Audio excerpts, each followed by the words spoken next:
not lecturing. We're really facilitating a conversation between you all. So I guess one thing we could do is to sort of put up ideas on the board. Things, maybe sort of toss out ideas about things that you would like to talk about, the issues that you have that you think that other people in the room could have useful insight on. And then we'll talk until you all feel done with talking and enjoy the nice weather. So I'm Alex Gardner, and this is Dominique Townsend.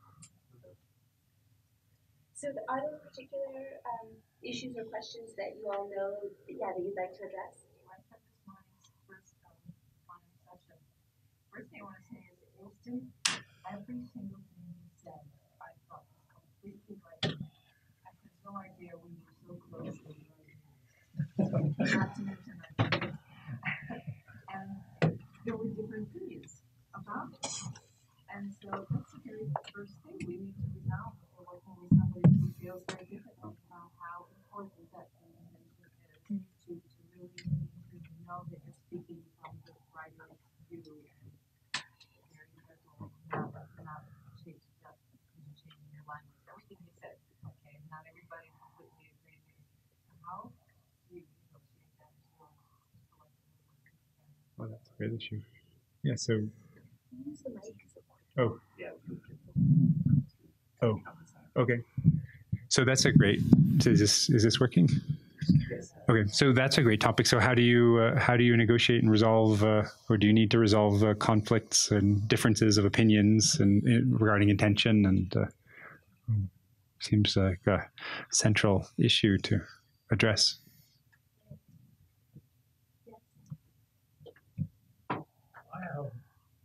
Something I'd love to hear people talk about is how you find a team to collaborate with.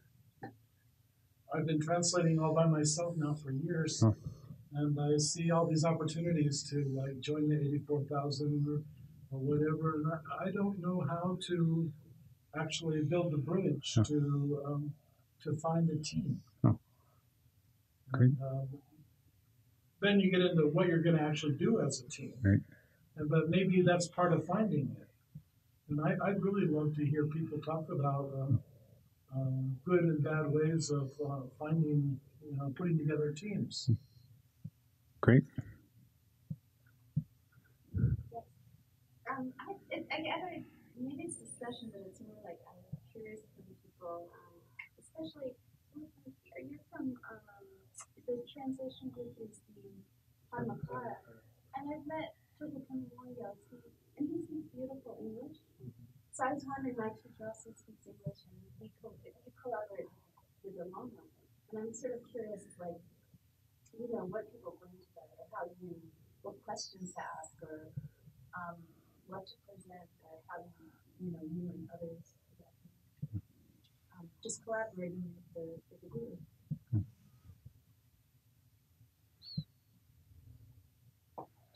I have to admit that I don't know everybody in the room, so maybe after we've put up the topics, we could just sort of go around and introduce.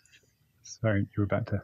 I was going to add to, I guess, the first topic, what somebody called this morning, a hierarchy of correspondence and agreeing on things like first who the issue of shared English translation.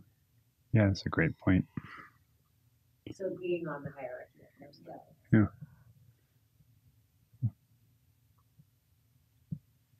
I'd also like to know if there's anything in the works for developing either websites or ways for people to know what various translation groups are translating, so we don't have multiple translations of the same text.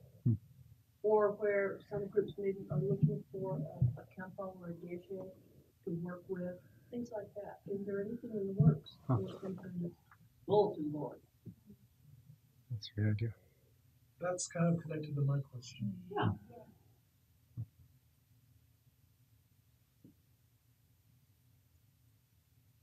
All right. Well, should we just do a quick introduction? And I mean, I'm sure other topics will come up, but so. Do you want? Oh, sure. I'm actually working for 4,000, and I think a lot about how you have people working in teams, but it's still quite separate movements and translations happen. And although there's kind of a collective movement to translate the common year or whatever, it's I think there's some lack of community or working together, collaborating amongst the different teams. So that kind of question comes up to me a lot of kind of larger scale collaboration amongst different groups of translators to work out the term. I think that actually goes along the lines of what you guys were talking about. That there's just a general lack of unity amongst translators in general. And I don't know if there's been that much movement. I know that this conference is kind of based more than, but something like a website or forum or something like that.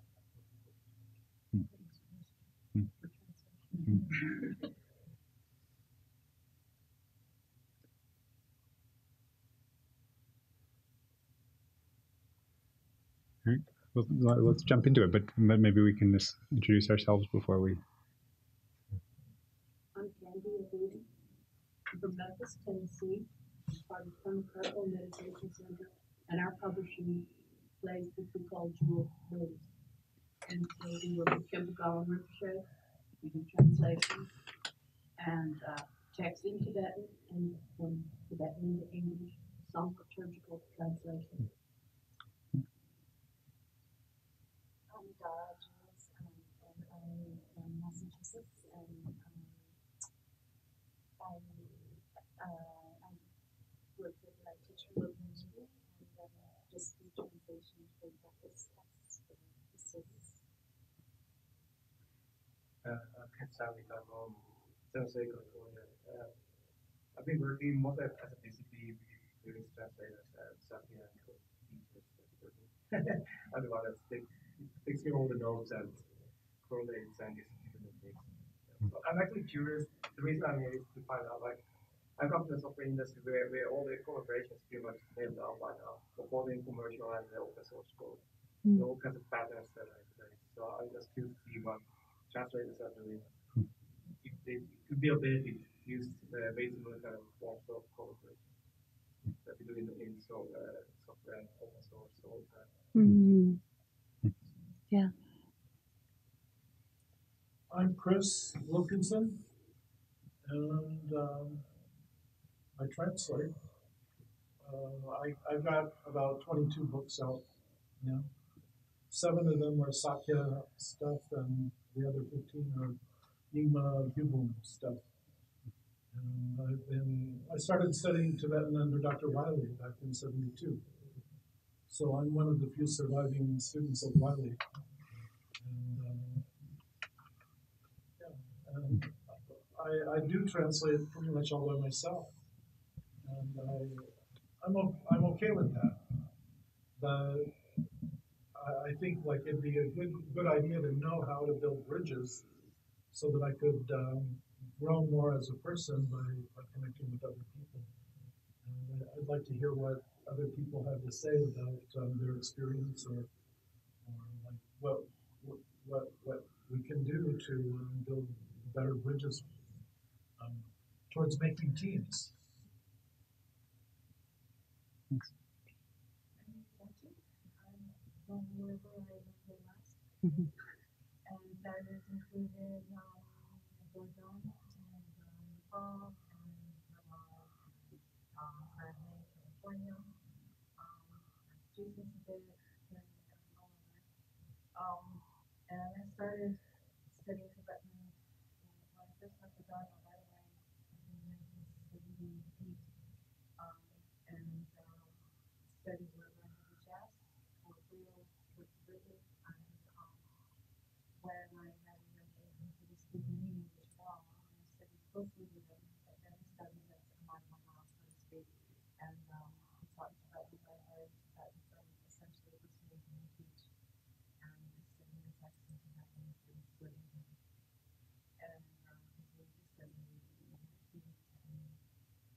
And whenever I have a chance.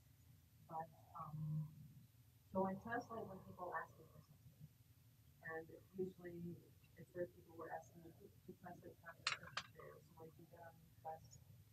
And sometimes I'm asked to translate teachings. I've done a lot more of that actually, but it's always with a different grammar, different accent. Because the first one's an introduction, so you don't have the cues from the text and what your accent is, and it's always a disaster. And then they promote the text, and you start to go, okay, I get it now. So that's what I've been doing all these years, but most of the time I have to work, and that means I can't do much of it. So I never really can do students, but better to do translations. The only real, so I'm sort of associated with Wilson's group of Kamakara and his friends who would like me to be translating, but he said he'd like to send my mom to California, so that's not really Jesus Christ. But I did translate a text that I found in Tibet and hand copy a commentary on the Long Chinese teacher and brought it to Tsadra to publish. Not widely, but I gave it to the masters, and I translated that up until like the last 3 pages of dedication of merit and culture, and I never was able to go back and complete that because one day will come. Soon after that time, I always translated it. I'm Tracy Davis. I'm from Portland, and I'm new to translating. All I've been mostly present, but I'm a student translator and translator, and subsequently formed translation collaborators, which is a Tsadra. And so far we have worked on Dominique to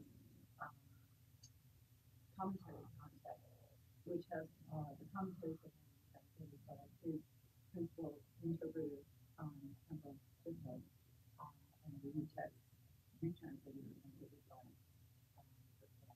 So I'm very interested in the future of collaboration.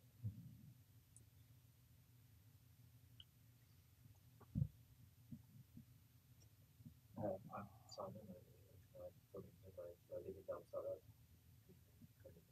16 years in English. It's kind of debate over that. So I'm not bringing up a translator, but do the thesis.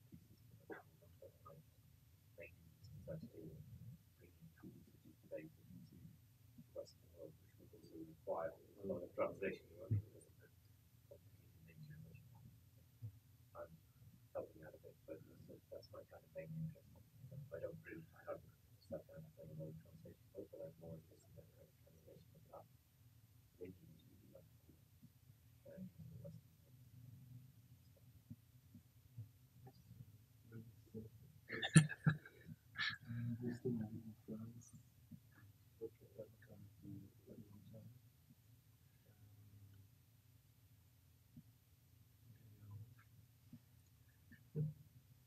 And I collaborate quite with the Tracy.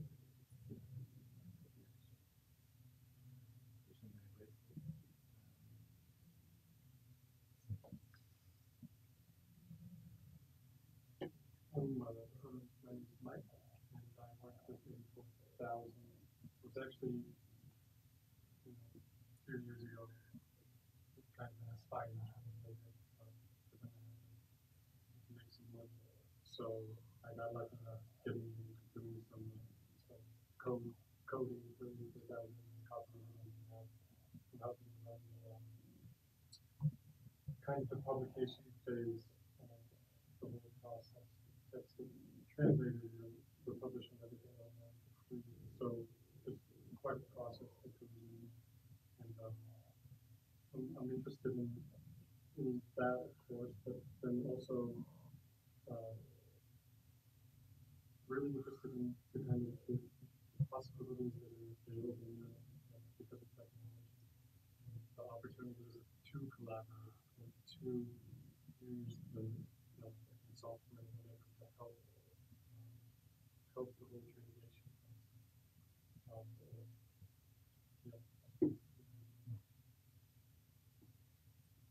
Justin, how did Pimmakara start? What happened? It started at the end of the first 3-year retreat in Shanghai, which finished in about 1983. The story goes that this is really true. That the Buddha gave a talk at the end of the retreat, and he said, "You're pretty useless as practitioners, so you better generate some merit. And the ways you can do it is to translate." And that's how it started. So that's how it continued. The people who are in, there's a kind of core of people that sort of stayed in the 3 retreat. And we live in a kind of extended sort of village, scattered around a place called the Côte d'Azur. And we meet regularly for talking and teaching. We have different projects, both. There are 3 people who work in English, 2 people mainly who work in French, and often, but not always, we are working on similar texts at the same time. At least that was the idea.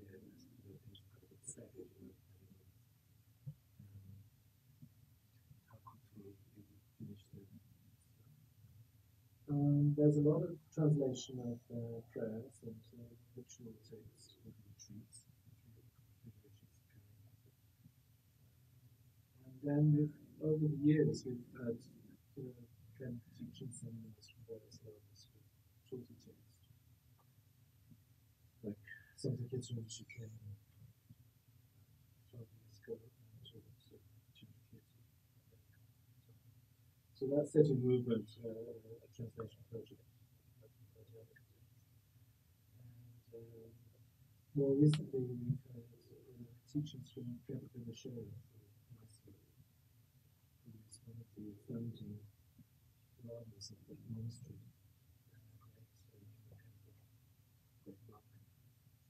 And he's taught several texts, actually, I did translate 6. Although we are the disciples of Chukwuch and his brother Chibukinsu, we don't see them that often because they're traveling all over the place.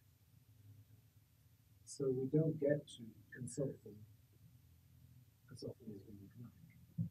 So what tends to happen is we kind of get all the questions ready, and when is available,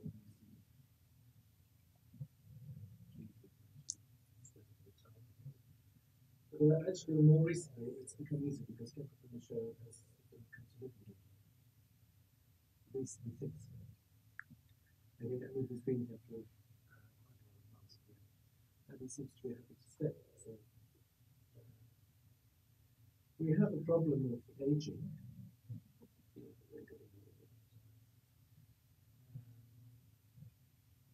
But we've done quite a bit of work. Not as much as How does membership work? Do you invite people in? Do people call you up and ask to join or to work? No, it's usually, in my instance, we usually get told what to do. Like, I'm sure they have to translate yes, of course. But who is you? Does he say who's going to work on a particular text, or does? Yeah, very often, but not always. But usually it's at his request. And so you say yes, of course we do that. But then something else will happen and you do that. But then something else will happen. You go in the past years, sort of dealing with crises, translation, and something else that was asked for about 20 years ago, and it's only now that we're working on it. That's it. And from the point of view of the subject matter of this talk, the question of collaboration, it's not such an easy question, it's such an obvious question. Translation is a very solitary thing. Even if you're living close to other translators, you have to get on with your own work. It's very laborious and it's very long. one of my problems is that I'm an Englishman living in France, translating into English, and so like, it's kind of I feel quite isolated in that sense because I don't have a kind of English public where I can kind of test things on. So it's been very helpful to work with Shambhala publications. We get some very, very useful feedback. And so, you could like, they'll say, oh, this is not too British, you'll just understand this. And when all said and done, most Western is in America. So, we have to sort of come to an agreement.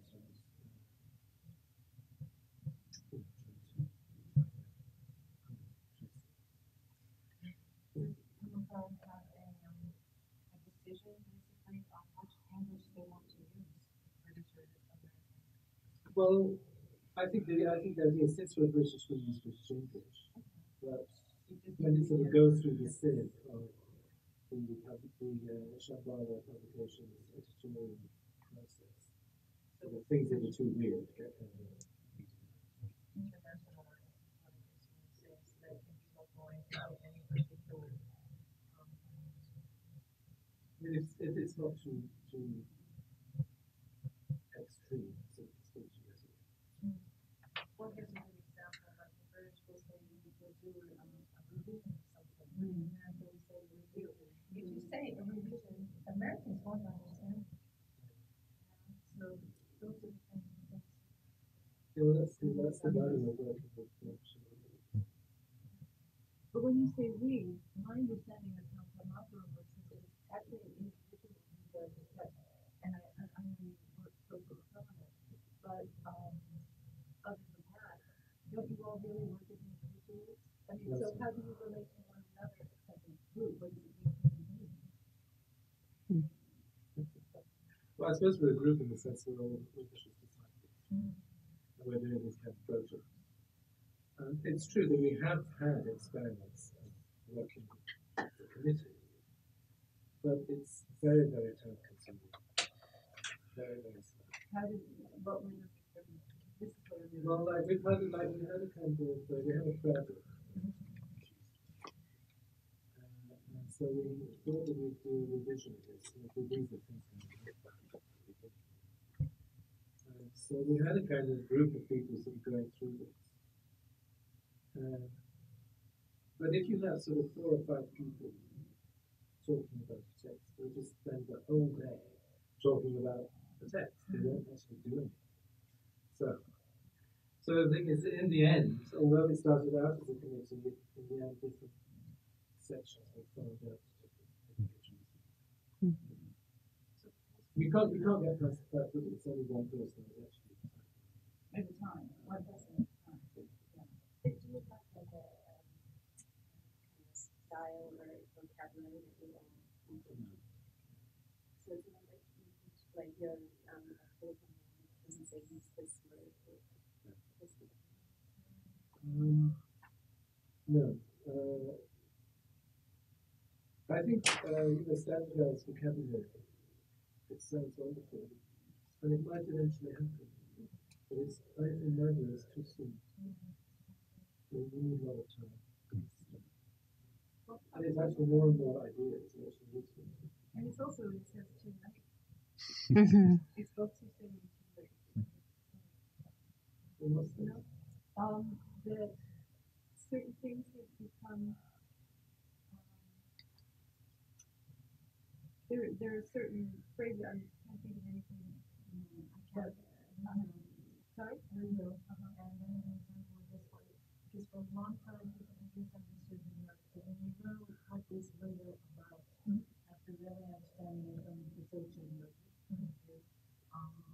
the other things that people weren't getting what's later about. And finally, it's because of the way it's translated. As a preliminary practice, it's actually, if you think of the etymology, one draw, what's going before, it can equally be the foundation. And I started translating it informally, foundational practice. And recently, my teaching has a big deal on that translation. So,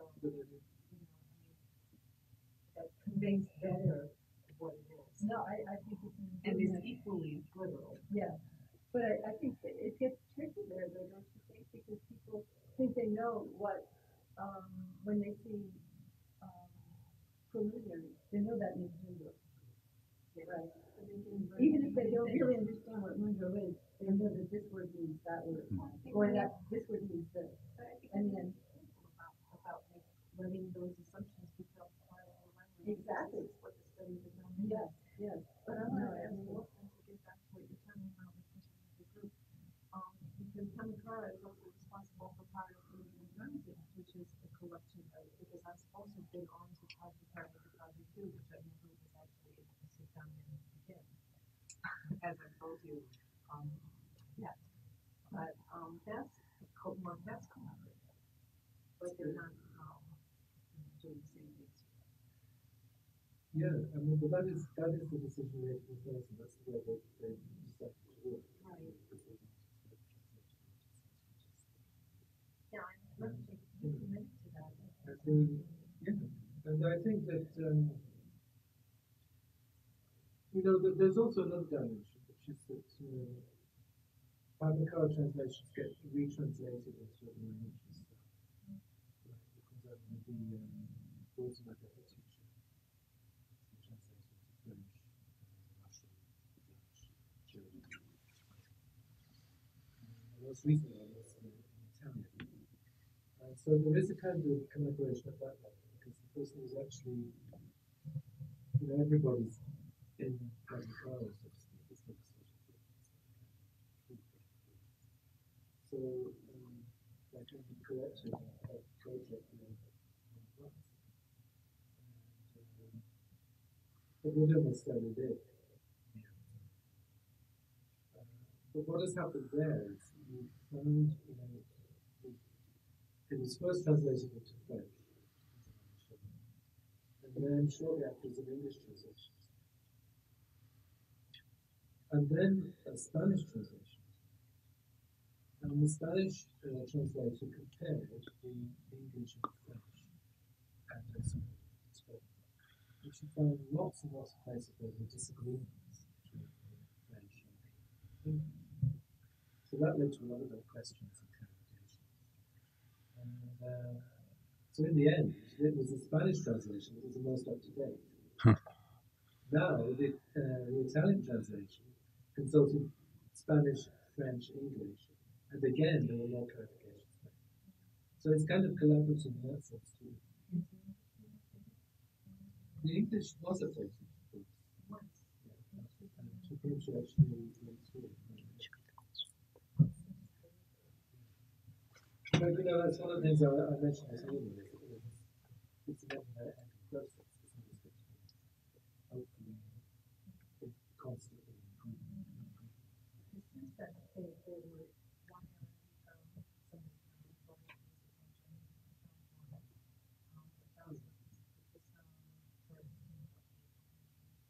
So how are those translators into the French and Spanish and Italian identified? I mean, who is that again? Is that the teacher who assigns the translator?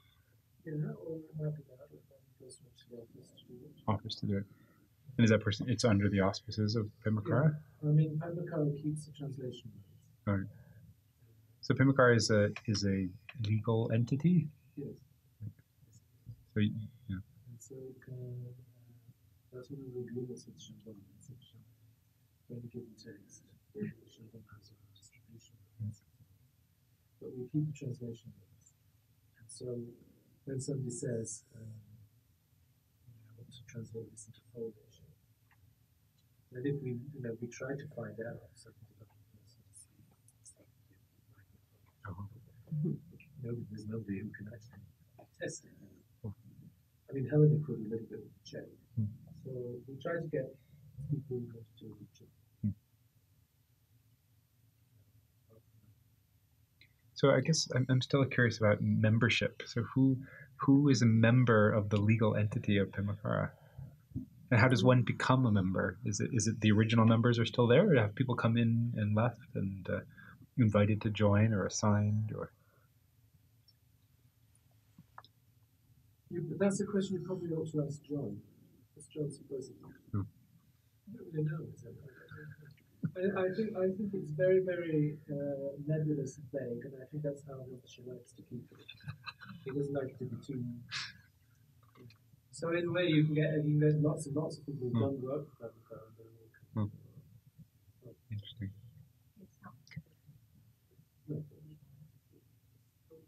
There is a legal entity in the sense that there's a sort of copyright.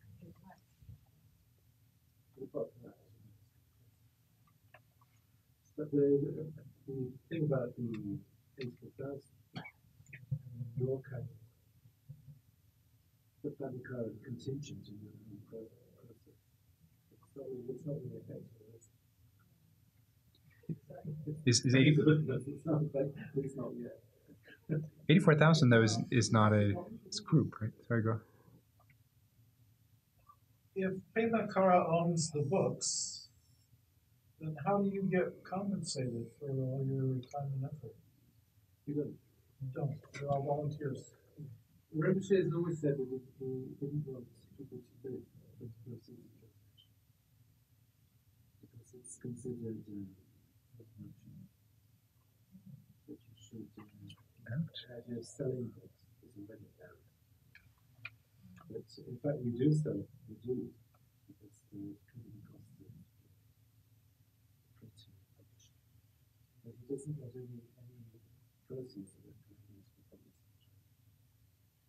In fact, we do, which is why Tsadra has made such a huge difference. Because until Tsadra came along, we had to do it in our spare time. So we all had to find other jobs in translation course, which made the process a lot longer. And so I was doing like commercial translation.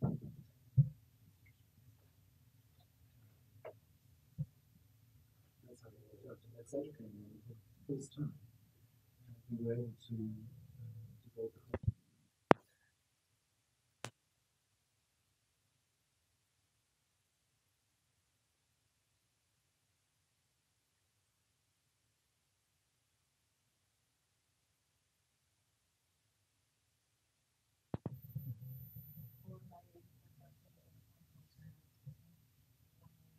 Well, to apply for a grant with 84,000, you need a team.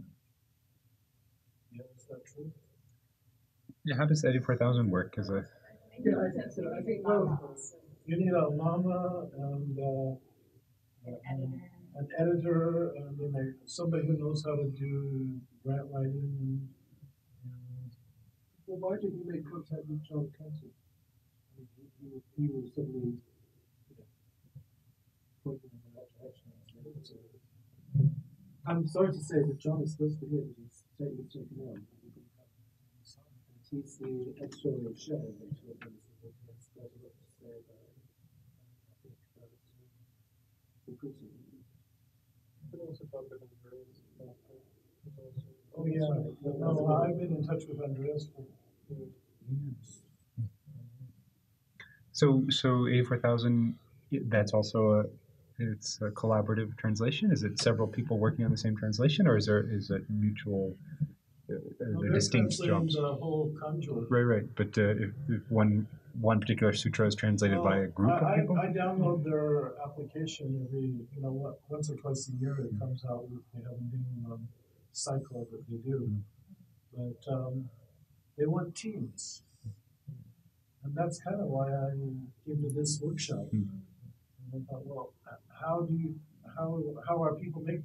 And then these other questions came up, like how can we connect?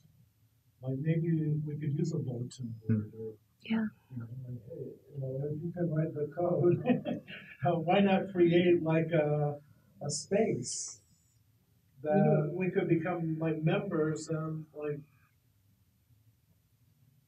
hang our shingle. Like if you're looking for somebody who can do this, then here I am. Now I heard that some. Yeah. You do actually use the website. No. Also, a forum was set in place after the first global conference, which was jump on the center. And they were trying to set up a Translators Guild, which didn't quite work out. They did have this Excel form. You can send your question if you have like a particular question in the text. Right? Does anybody know what this means? Right? And it gets sent to everybody. So you could easily use them. I think Jesse, it's Jules. So you're definitely going to teach them. And that's quite useful for getting, the point of contact. So that's a listserv? It's a listserv? Or what is it? You said? A list. It's a Google group. It's a Google group. Okay. Yeah, in terms of the import, I think that's actually something really important that we could do, is to create a forum or something for people who are translate that don't have a team.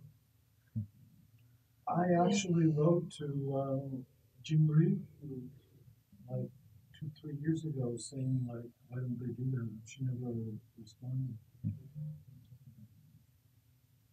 It would seem like they would be well positioned to do that because people are making inquiries with them all the time. But maybe this Lotsawa forum is like there's that, and there's a bit also you should contact John.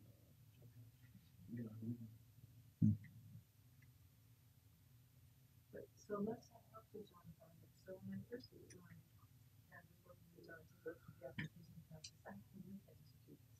And so I worked with John for about a day that he was in New York, California. So we went through the application process and that process, and then I had like one day to do 3 pages of project writing and translation with nobody to consult. So it came back, well, we found some computer mistakes. Of course, we found mistakes because it was things that I don't understand about the project that I got to pick up with my head.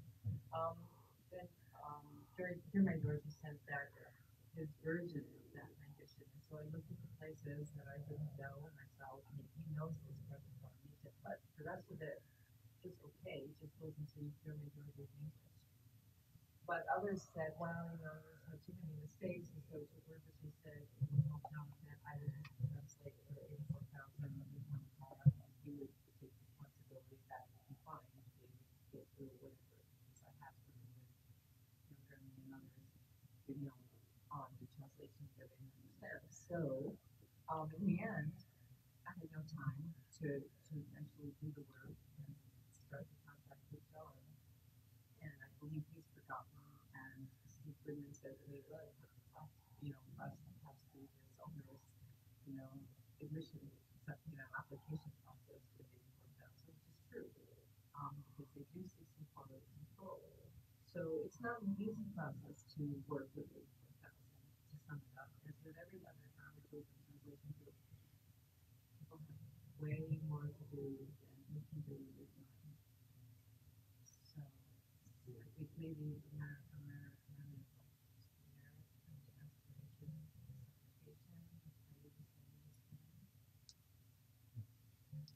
Yeah, you really just have to ask the next students. That's what I'm going to do. I'd be curious to hear more on this question of sort of how to work or to collaborate with the guru or with a lama. So when you gather all those questions and you sort of beg for that moment of clarification, which is sort of, if we can talk through that sort of process, how that works for all of you in your different spheres, I'd be really interested to hear more about that. He does the translating with translators. His English is very good. So they work online. His main translator is based in Boulder. They work on Skype, so they can work regularly. They share screens, put the text up. Both of them have the text in front of them. They put the Word doc up that's going to be translated, so they can both see it and they start talking. It's really fun to listen to. And then if it's something that we're going to publish, when they finish, then I get and put it into a book form. But he works directly with the translators. He's the main person on the translation.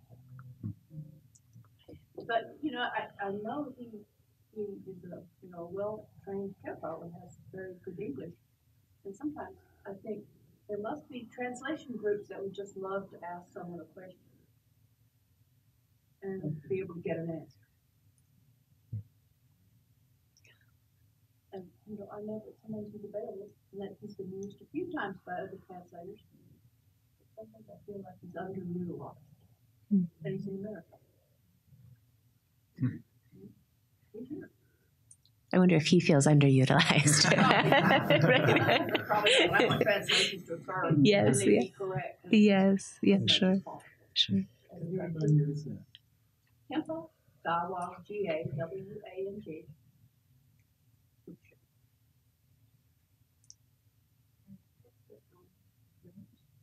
He's been out of Namdalin. He's in Namdalin Temple. Yeah, Temple Namdalin is one of his main teachers.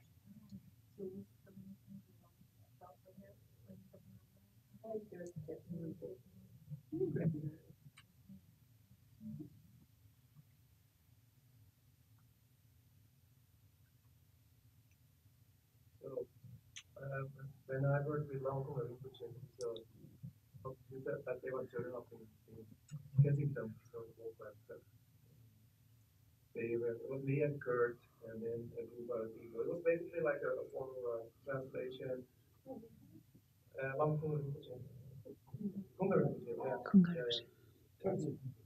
Yeah, he's from Norway. Yeah.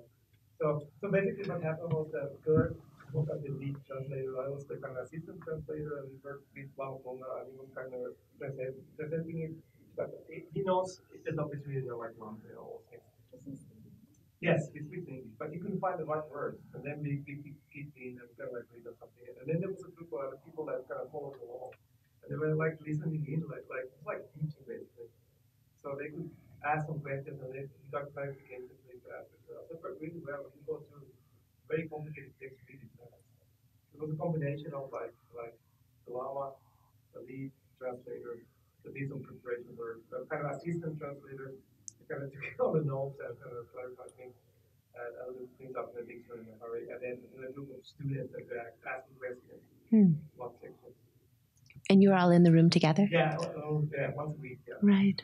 That's great. Yeah, so I mean, I was really happy because it worked really well as a process. Because we kind of, each one kind of helped out in the kind of circle of translation. So it came to different angles. Let's say it was something very complicated like lambda term that was really kind of hard to find the right words. When the students ask right questions, then people were more clarified, and then finally the right expression or word kind of bubble up. It's a great example of translation and transmission, simultaneously. Yeah, wonderful. So I think that for me, I think you need to have like a group of people with different levels or different assignments, and then they work together at the same time. And kind of that speeds up the process quite a lot. Did you come out with a book as a result of that? We should. We kind of it is the hardest thing. I mean, you finish a translation, but then you want to go in and revise it over and over again. And that's really, because we never had like a final kind of step that we wanted to publish it. It was more like things that we wanted as practitioners because they were available in English and we needed them for our own practice. Right. And we were very hesitant to distribute them before we had the final complete kind of device edition. I think that's where it stops. I think there are lots of translations out there, but they're not being finalized. They're just kind of floating around at dark sectors. Yeah. The question is like, should they be published or not? And somebody should go in and clean them up, some outside group or not. But then it comes into the kind of issue that they'll be published and they have some wrong information and start distributing like practices that have slightly wrong angles and practice that like 100 years ago people are doing a practice that's totally wrong. So it's a balance between release publicly or keep it inside close until it's done. But that's a hard one. I don't know how to solve that. I think what you're saying too really highlights the sort of the different possibilities for different kinds of projects, right? You seem to have a lot more fun with the process and be free with it, partly because it wasn't to be published, perhaps. And then these other groups that are really going for publication with deadlines and these sort of other kinds of demands. It's a different project. We needed practice, kind of a commentary on practice. Right. So that's why we have. Yeah, that's the deadline that we have something that we could use now. Yeah. Right. It's still internal because we're not ready to publish it until we kind of got to a technical edition and use some external resources. Right. Is it necessary to publish it? I mean, in a way, it's sort of. No, I don't know. That's kind of interesting. Also, I think in a way, to get some of these practices need like certain environments and a kind of presence. So maybe they shouldn't be kind of published as a widely. So.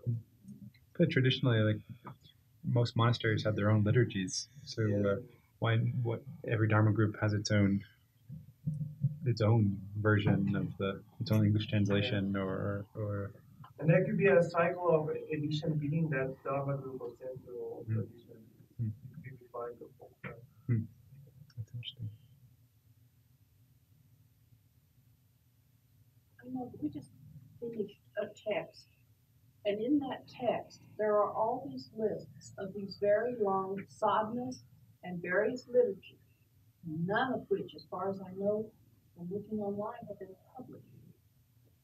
So here's a text. Well, you should do this practice from here to here. For further readings, you could look at this sadhana and this sadhana and this sadhana. Yeah. Right. Even if it's not published, it's nice to know. In a way, maybe it's something that's helping certain sangha, to go to them. Yes. And then you develop a relationship, and at least you know where to ask. But then how do you find out where to ask? Which comes back to this idea, if there was some place where you said on it. Now, we're just working on this button. It's a rough, and we're not ready to publish it. Every time I get that question, I want that and that. I know that you have that commentary translated. I say, well, go and talk to Lama. That might come out. But I don't know if I'm able to publish that. We have it available. Unfortunately, I think it's been out there like in a sneaky way. That's a long story. But yeah, I don't know where to draw the line. That should we just say, oh, we have this commentary that go to Lama or it's usually around this people with the same practice or lineage. They talk to each other about that way they find out about it. It's kind of a less published or non-published commentary. You might be able to, you can use Ulysses to govern some of these practices, just like the Tibet use in the original text will be referring to different practices according to different lineages. So maybe the way we can do that is just by knowing what sangha, what the lineage is, where do you find these texts? I mean, you don't translate it, of course. No, it's not published. I don't mind, especially when you have this big broadcast publishing on the internet. People they can want to 20 days to monastery and talk and got one and they got a text like that. So it might require some effort to get the image.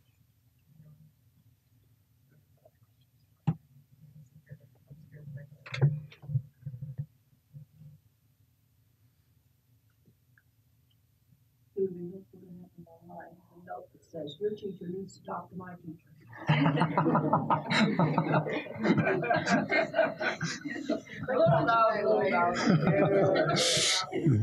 Only from head of lineage to head of lineage.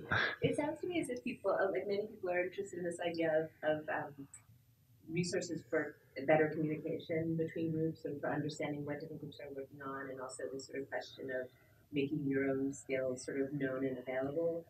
So that, I suppose, is a sort of bulletin board idea. We could continue to talk about that and sort of think about what that might include, what, for those of you who are sort of more tech savvy, thinking about what tools already exist that might be used by people in the room.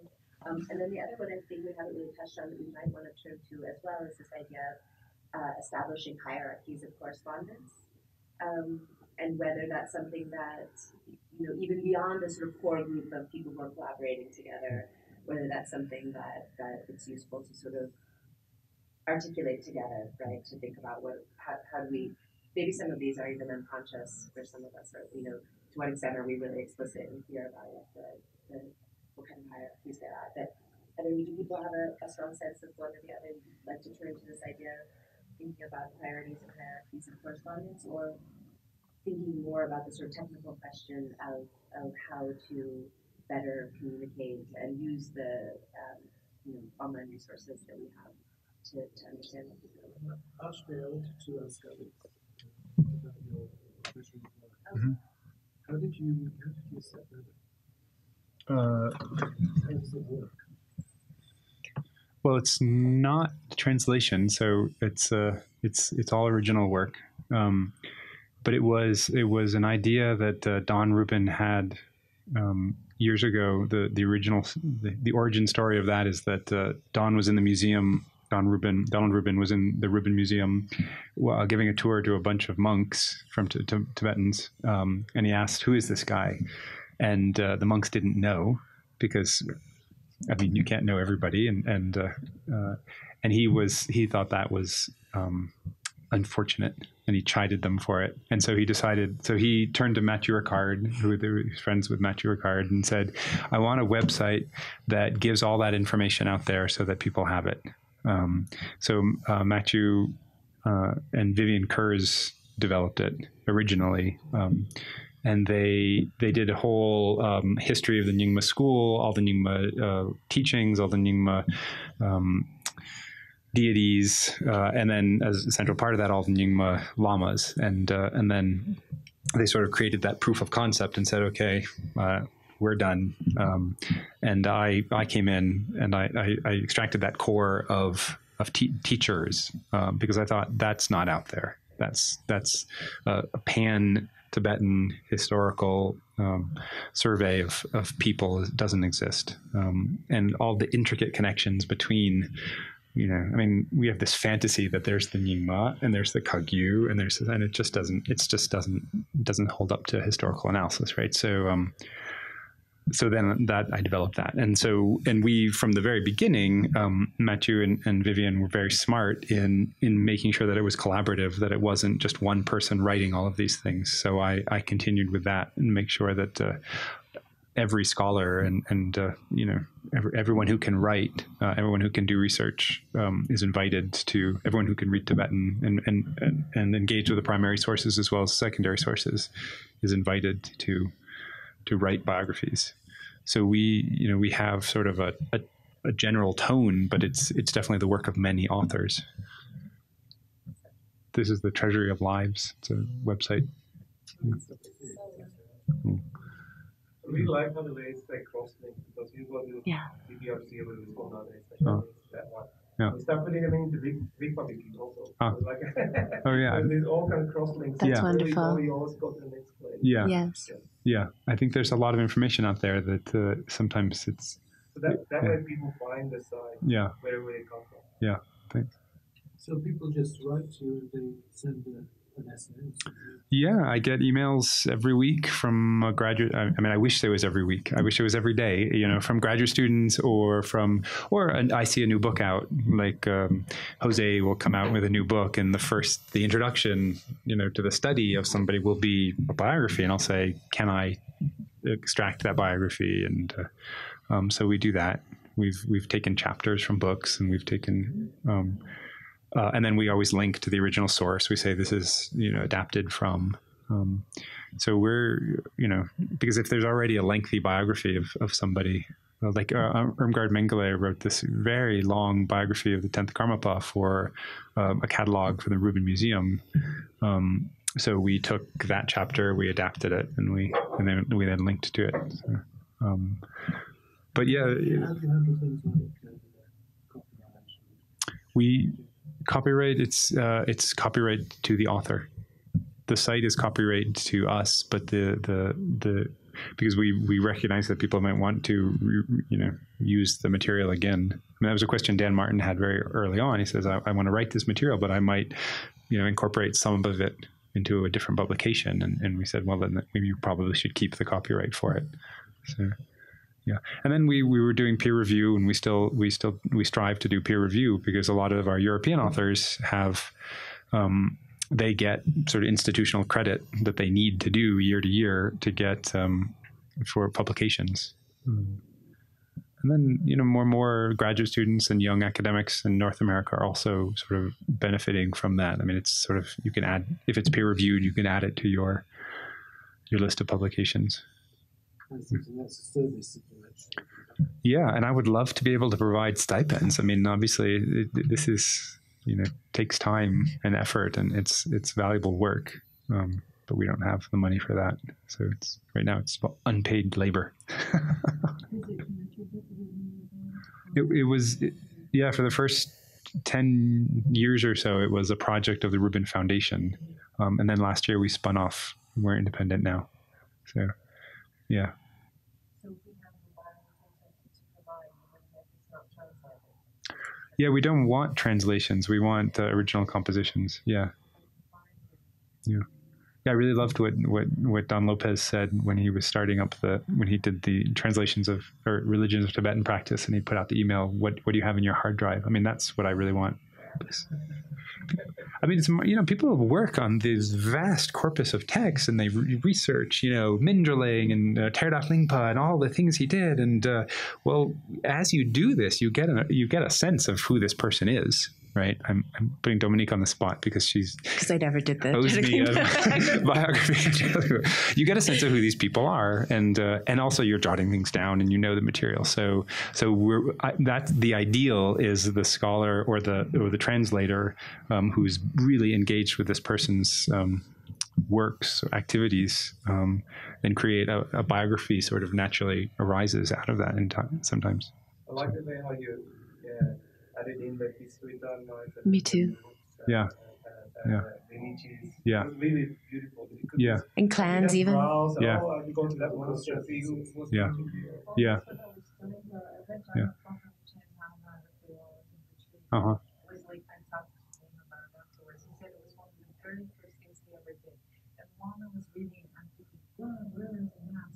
Mm-hmm. I mean, there's so many things that the publishing process, and I want Right. to stop and address that when that time comes, because there's so much in publishing that you can do with this information and make it so visual, so Right. tangible, and really Right. give you more flavor of what you're talking about. Yeah. Yeah, certainly for Kongtrol as an example, if you go to the Kongtrol's page, there's a little map icon. You click on it, and then you get every place that's mentioned in the biography on the map. I mean, certainly. You want to know the lineages and Right. there's a lot of different names for the same masters. Right. Right. Right. Multiple, just like you said, there's no such thing as sex, but there are Mhm. streams that Right. come together. Right.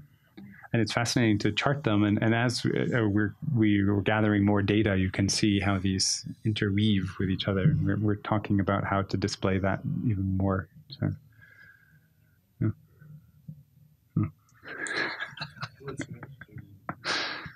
But I think this is a good example of a website that is well built and well designed. People will come to it. Yeah. Going back to this bulletin board, if it's well designed Right. and all there behind it, then it's going to be used. Right. Right. There has to be something like that. And a need. I mean, as long as there's a need that's sort of communally generated. Yeah, but it has to be some kind of well designed and something. Mhm. The connections to the lineages, for instance, Mhm. like one lineage. Right. Right. Yeah. Who manages the Lotsawa listserv, or who this Shambhala Google thing? Group. Right? It's Google Group. Yeah. Oh, no, it's on Google. You said, right? I don't know. It just Jews. I don't know who manages that. Huh. Yeah, I don't know. It's still working. They self-run. I don't know. So somebody started it. I think it was Jesse. They started it in 2008.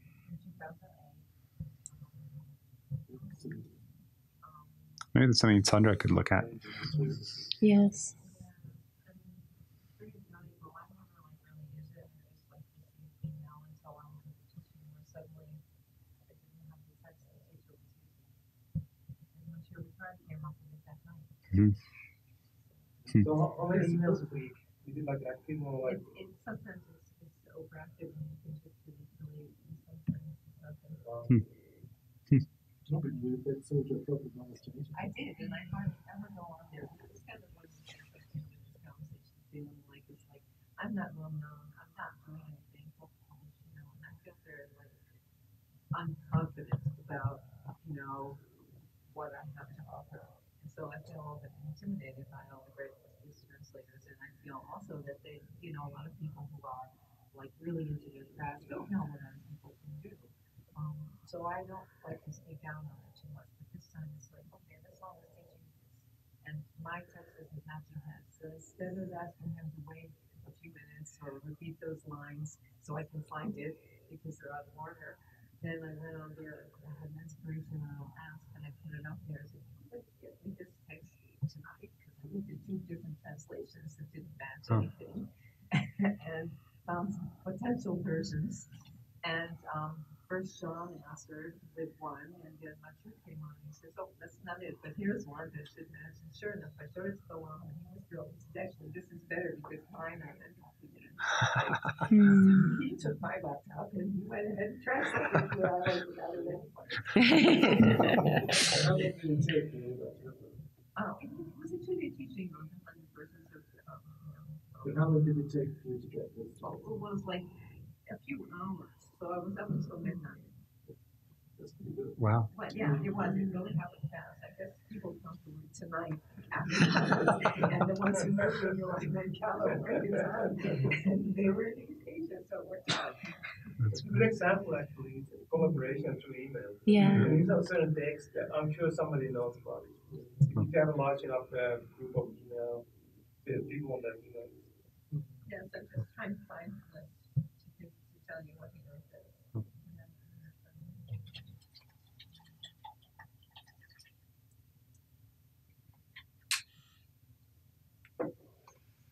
And so, I don't know if the ownership is still under the same people, but if I can find it. Here it is. It's called Votes Our Forum. 719 is the number. 719. Yeah, all one word, Votes Our Forum. 718 previous that's all times. Emails are at Google Group. Oh, it's an email. It's an email, well, it's an email list, yeah. And it's Forum 719. Is it just Votes All Forum as one word? Yes. At Google Group. 719. The URL is hidden in the yeah, Google Group. I have to go dig my phone here. If I don't come back before it ends, then my recommendation would be to put to Tsadra Foundation or whoever's doing this translation about this idea of creating some kind of forum or group or board or place where maybe you could get to know who's translating what. Marcus, because he was there. Well, a lot of translators don't want to tell the world what they're working on. They don't have to. For their own, maybe they're afraid of competition or there's other issues of secrecy or whatever. But a bulletin board where people could say, like, this is what if they wanted to say, like, I have an idea of working on this translation and I need, like, a team. Is anybody interested? Yeah. Yep. That's a great idea. Whether Thank he likes you. it or not. Thank you. To ask Marcus. Yeah. Yeah. So I have a group question. Has anyone worked like translating a text as a team using email only, or new ways to do it like Google Docs or things like that? Up to when you showed me, Yeah. but I've done it where I send it to someone when you guys understand it. That's what I like to do. It's a solitary activity. I don't think anyone needs to go to sleep. And that one was We sort of have Don and Jimbo were talking about it last night about how they would do a chapter and then send it off and look at it and then send it back. And then they were each revising each other's Right. chapter. It sounded brilliant. Right. But that's like 2. Let's say we have like 5. Would that work? I'm just curious. Would that work? Yeah, it sounds very impractical. Oh, One of the people would have to be some sort of overlord. And once you have some sort of overlord, then the whole dynamic changes. Now, for some people, their lama is like the overlord. And everything goes to the lama, and then when it's approved, then the blessings are there and onward. But especially us Americans, a lot of times we don't like to have overlords. Yeah, I'd love to see a working model of how 4 or 5 translators could work on something constructively. But it seems like in the world of the internet that it's possible to create a domain where people can actually interact immediately. And it's conceivable that it'd be very successful. Like in the software industry, we had the notion of eyeballs. The more eyeballs look at the thing, the more bugs we find. We don't mind about publishing and stuff all the time, like in source code, and other engineers look at it and say, oh, that's wrong. Or they need to make it better. Constant improvements. The company I work with, they use SharePoint where they post what they want for review, and then you can just set an alert to find out whether there's a change, and periodically let you know how things people look, and it's just people have to comments back on SharePoint. It's But really, you need a formal, yeah, you need a lead or somebody who's very strong. But I think this would be very good for like aspiring young translators, because it's like try to make a cut, and then somebody could come in and say, this is how it should be maybe done. Yes, and then you learn from it. And that way for the next time you know much more how to translate the passage or expression. If young people do this all the time, and social media, we've got groups of friends that they've never met in the flesh, play games or anything. But I think they sort of set themselves up in groups, don't they? I've done it with translation. I've gotten all kinds of things. Facebook is actually a good tool. It's fantastic. So how do you avoid the sort of the Wikipedia trap in which somebody goes in and, different context, but somebody goes in and changes something, and then somebody else changes it back, and somebody changes it again. I mean, at what point is it done, and who's the authority to say, without the llama to say this translation is finished or this is correct? Because you have you could target a consensus. Like if there's 5 of us working on this text, and when we're all willing to sign off on it and say this is it's done. Now, it could not. It's conceivable that it not work at all, but it's also conceivable that it work. We also have to be careful with the internet in terms of privacy. I was on like that's what I have to do instead of translating. But I'm learning a lot about what I can bring to translation and what I can bring. And so that's one thing that the colleague is how to secure your privacy and rights, so people don't go and do exactly what you're talking about.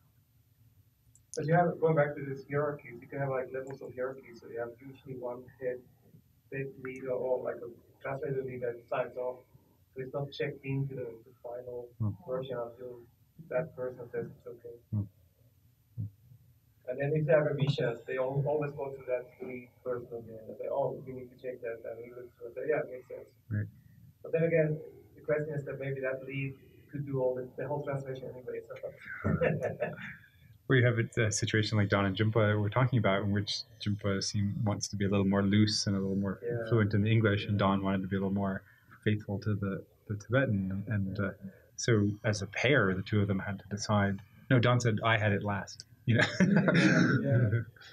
So, source code, logic is always logic, but sometimes there are ways to express it different ways as well. So but usually it falls back, there's certain patterns. It goes back to the other point of how do we have like common terms and translate meanings that are the same. So it also goes back to like the style guide or like the way how it's done in the rest of the translation. So when I write code, for instance, I don't invent my own paradigms. I just look what was done before and I do the same thing. So that way it's consistent.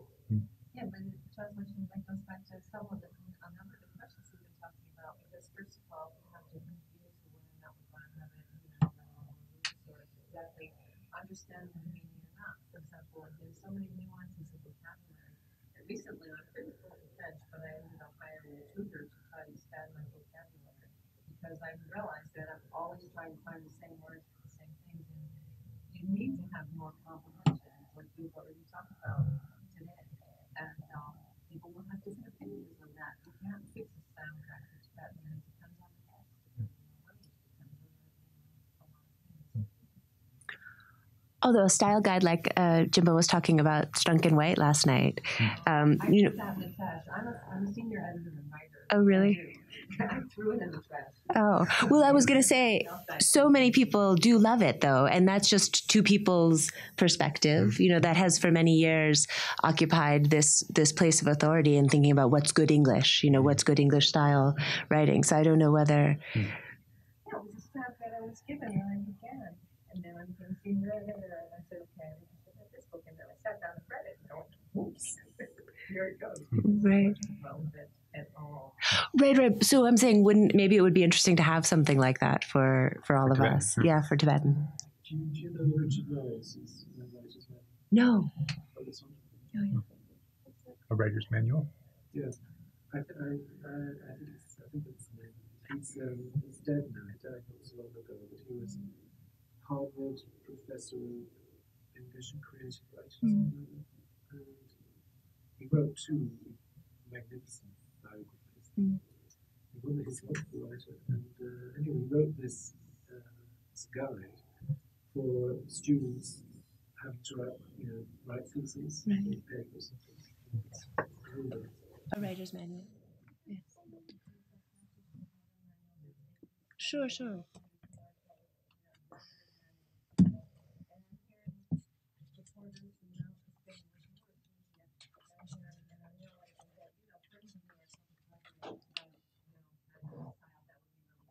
Mm-hmm. That's okay, though.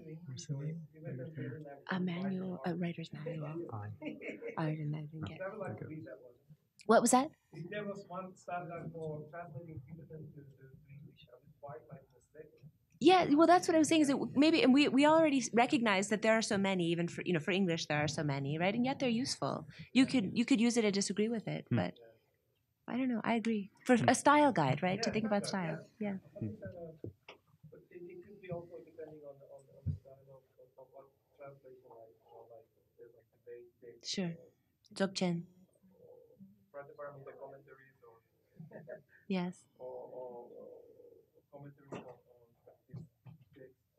Yeah. Wilson, you said that the Pemmicar doesn't have any sort of anything like that. We never agree. That's so interesting. Right. Wow. I think so many of us have the impression that you're a really cohesive group that are working together. I think many readers and users of your text have the impression that it's a group working together. I think of it as sort of this mind meld. Yeah. Because often there's a list of translators, and we assume that you all had an equal hand in the... Or a hand, yeah. No. It's interesting. Right. But we decided right at the beginning that we didn't want to put our names. Except maybe in the acknowledgement. I see. Which I was perfectly happy with. So, to keep it kind of anonymous, which maybe she wanted also. But you do have your name on some translations. I've seen your name on the cover of books. Don't you? Haven't I? Oh. I don't think so. It's in the bottom of the acknowledgements, this book was translated by. I see. All right. I see.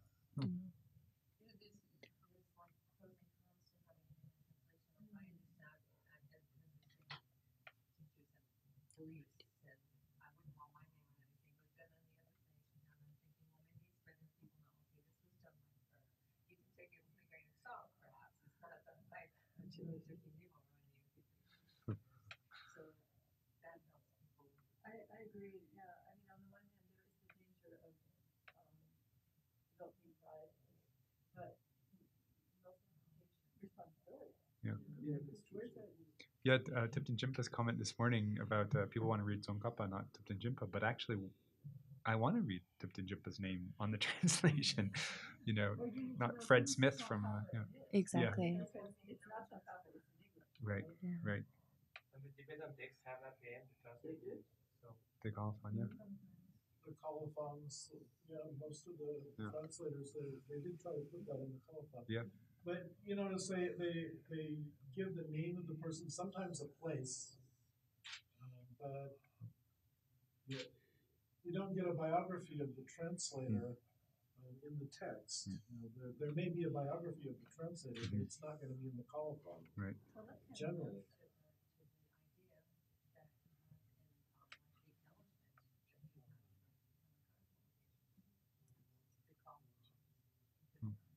he has from the I put my name on my translations, and I don't think it's out of pride so much as like the buck stops here. You know, if you find a mistake, then I'm the one that made it.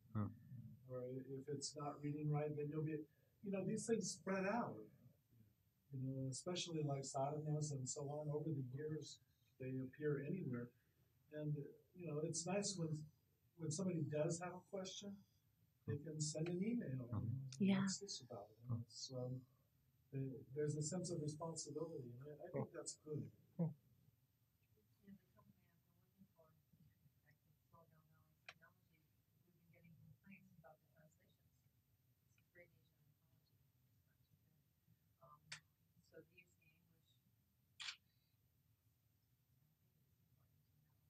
I think it is important to know validity to translation.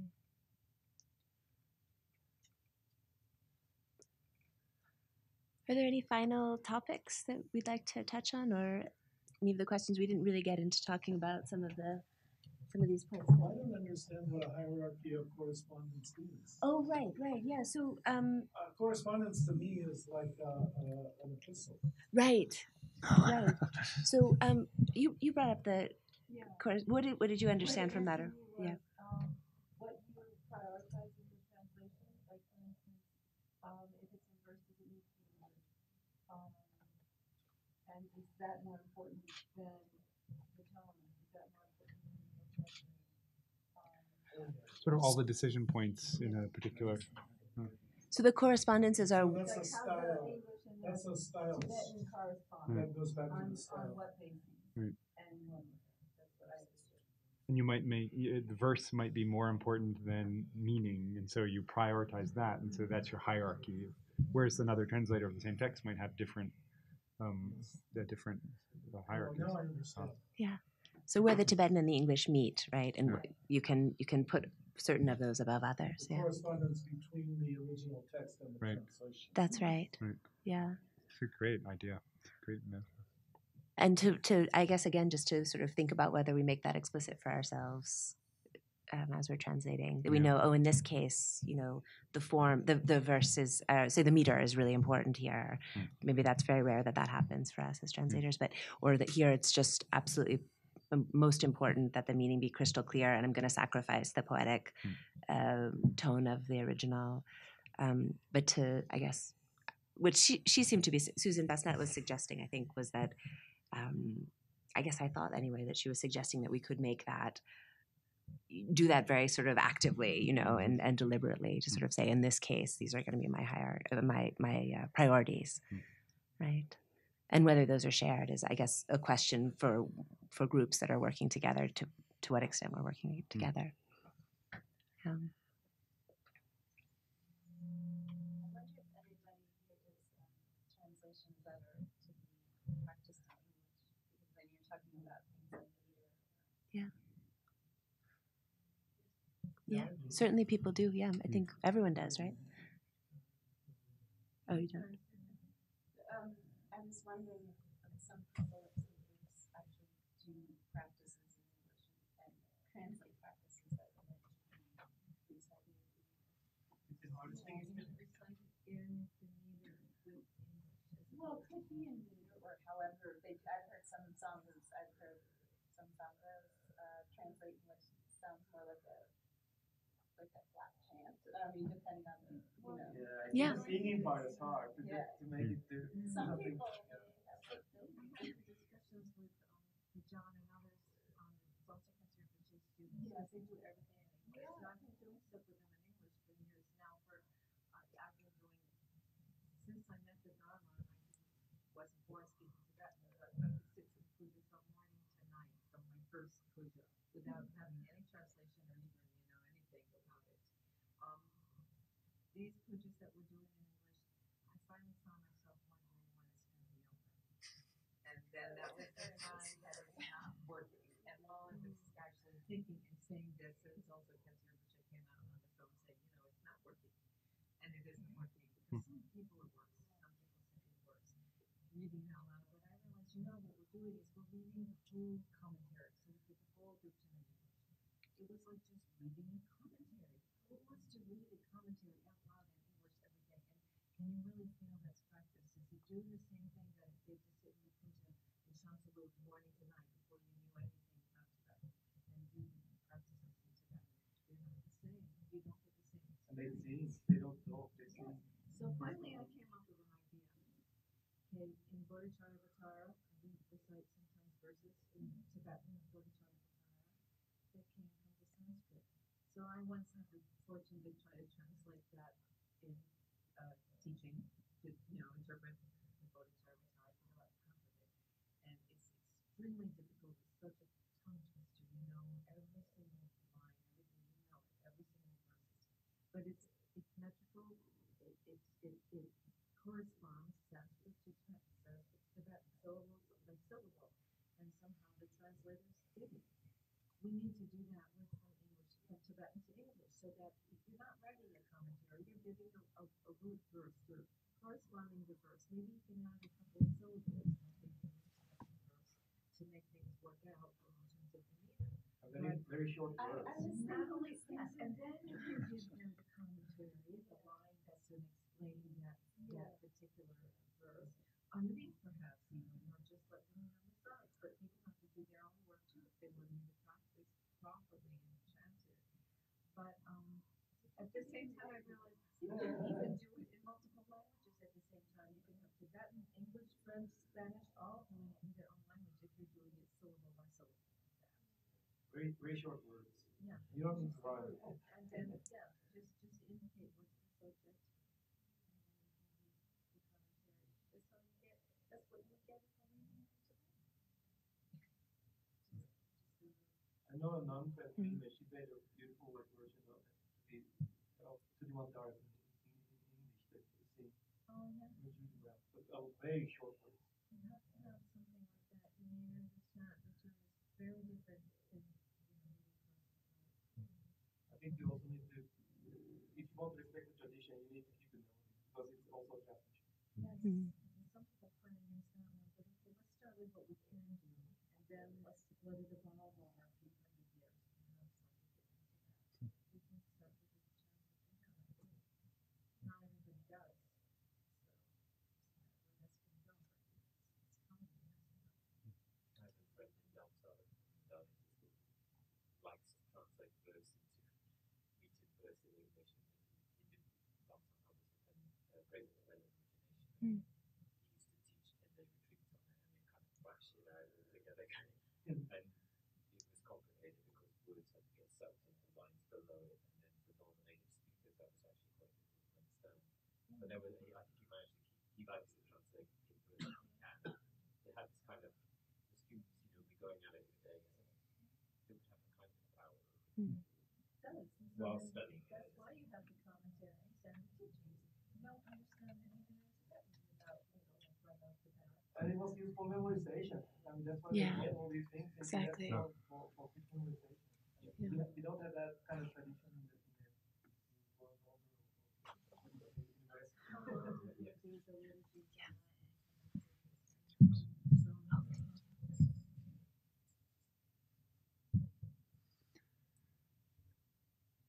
When it comes to liturgies and whatnot, we can see that the early Tibetan translators did translate a whole lot of sadhanas and stotras and stutis and all these kind of things. But we see from a fairly early time, Tibetans were writing sadhanas in Tibetan. And a few of the old ones that were translated from Sanskrit still remain in use. But on the whole, the Tibetans are doing Tibetan sadhanas that were written in Tibetan.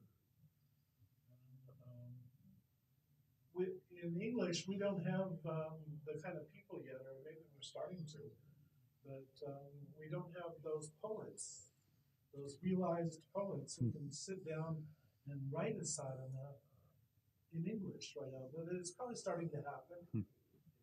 So that the thing of pop culture, that people memorize songs, pop humor, people could sing them. Like it could happen. It's possible. It's very cultural. I mean, once the consumer came out with stuff like country music, Eventually, maybe when I'm in our sorry, lifetime. but it doesn't do it. Yeah, Or Nexus. Yeah. Great. Thank you, everyone. This was a really interesting conversation. Yeah. Thanks so much for coming. It's a writer's companion. A writer's Writer's companion. companion. What was the last name? Marius? Marius. Marius. Thanks.